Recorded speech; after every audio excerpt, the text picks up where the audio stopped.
అకాల వర్షాలకు నష్టపోయిన రైతు కుటుంబాలను ఆదుకొని పంట నష్టపోయిన రైతులకు రాష్ట్ర ప్రభుత్వం ఎకరానికి 20,000 రూపాయల నష్టపరిహారం అందించాలని నిజాంపేట మండల కేంద్రంలోని స్థానిక తహసీల్దార్ కార్యాలయంలో తహసీల్దార్ సురేష్ కుమార్ కు మండల బీఆర్ఎస్ నాయకులు వినతి పత్రాన్ని అందజేశారు. ఈ సందర్భంగా ఎంపీపీ సిద్దిరాములు, ఎంపీటీసీ పురం అధ్యక్షులు బాలరెడ్డి మాట్లాడుతూ అకాల వర్షానికి నష్టపోయిన రైతు కుటుంబాలను ఆదుకోవాలని రాష్ట్ర ప్రభుత్వాన్ని ఈ సందర్భంగా వారు డిమాండ్ చేశారు.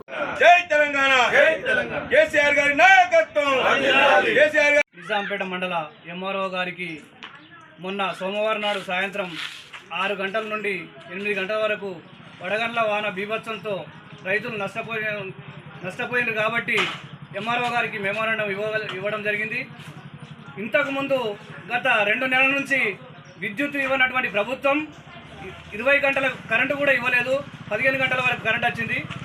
ఆ తరుణంలో వారు అట్లా ఎండిపోయి పంటలు నష్టపోతుంటే నిజాంపేట మండలంలో మరి మొన్న పడ్డటువంటి మరి అకాల వర్షంతో వడగండ్ల వర్షంతో మరి రైతుల యొక్క పంట తీవ్రంగా నష్టపోవడం జరిగింది.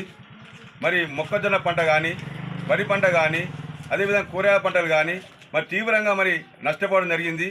దీనిలో మరి రైతాంగం మరి ఇప్పుడిప్పుడే కోలుకుంటున్న తరుణంలో మీ యొక్క ప్రకృతి విపరీతం వలన రైతులు మరి నిజాంపేట మండలంలో ఉన్నటువంటి గ్రామాలన్నీ పంటలన్నీ పూర్తిగా నష్టపోవడం జరిగింది. కాబట్టి దీనికి ప్రభుత్వము మరి గతంలో ఇచ్చినటువంటి బీఆర్ఎస్ ప్రభుత్వం మరి ఎకరానికి జీవనామా ప్రకారం మరి రైతులకు నష్టపరిహారం తెలియజేసింది. దానిలో భాగంగా మరి ఈరోజు మరి ప్రభుత్వము ఎకరాకు 20,000 రూపాయల చొప్పున ఇవ్వాలని ఈరోజు రైతాంగం పక్షాన మేము మాట్లాడడం జరుగుతుంది. ఇలా రైతు బాగున్నప్పుడే రాష్ట్రం బాగుంటుంది, రాష్ట్రం బాగున్నప్పుడే దేశం బాగున్నటువంటిది లక్ష్యంతో ఇలా దేశానికి మరి రైతే వెన్నెముక. మరి ఇలాంటి అకాల మరిన్ని అప్డేట్స్ కోసం మా ఛానల్ని సబ్స్క్రైబ్ చేయండి.